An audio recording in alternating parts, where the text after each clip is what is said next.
Hello, I'm Susan. Welcome to my presentation on some of my findings from Ulysses Algervandi's Historia Monstrorum. Throughout this presentation, I'll be going through some of the creatures or monsters in Chapter 2 of the Historia Monstrorum that I found to be interesting, whether that be due to their history or simply the way they looked. My objective will be to look for things that remind me of something I've seen before and compare the way they were presented to me with how Algervandi depicts them.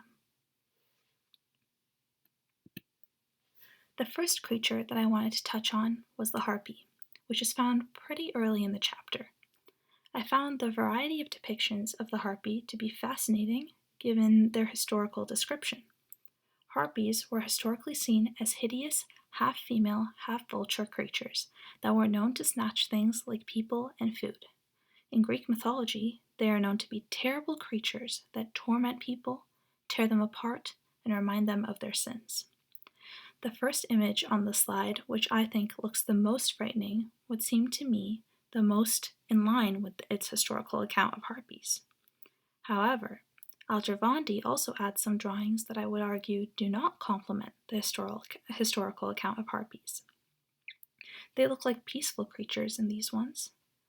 This highlights a theme that I think we will notice in much of Algervandi's work. That is, he actively seems to go against the cultural way of looking at peculiar and unexplainable things as repulsive things that we should dismiss and view as the other. He allows himself to investigate creatures and come to different conclusions of how they may be depicted. Now, this image caught my eye right away, and I'm sure many of you know why. I think this is meant to be Medusa, a female in Greek mythology that is described as a snake-haired monster that will turn whoever looks at her into stone. As you know from some of our lectures about Greek mythology in this class, this is not the whole story.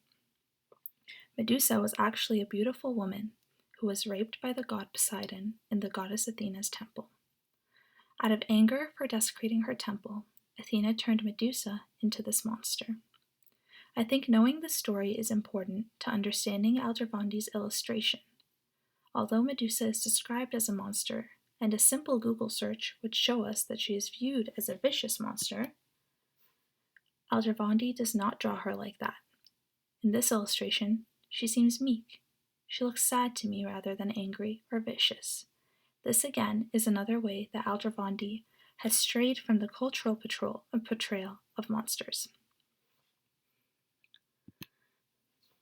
I chose to include this image in my presentation simply because it stood out to me due to a personal connection I made.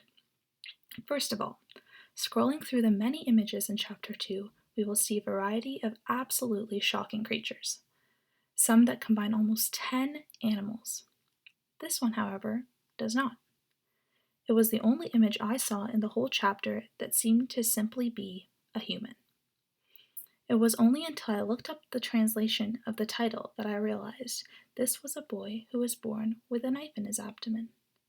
It reminded me of a common phrase used by children to describe an upset stomach in Arabic that says something along the lines, "It feels like I have a knife in my belly."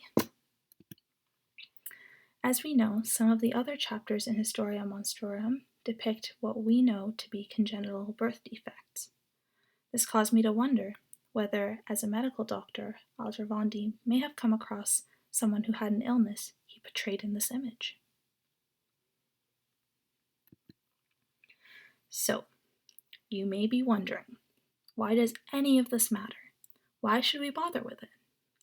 Well, I think the Historia Monstrorum was a pivotal work in altering the way many peculiar and rare conditions or creations were viewed. It is symbolic of the supremacy of creativity and exploration of the unknown and unusual, over the dismissal and rejection of it. As people who seek to study history and learn from it, this should be fascinating to us and can give us a greater appreciation for times when inquiry into all things wasn't so easy. And that's the end of my presentation. Thank you for listening.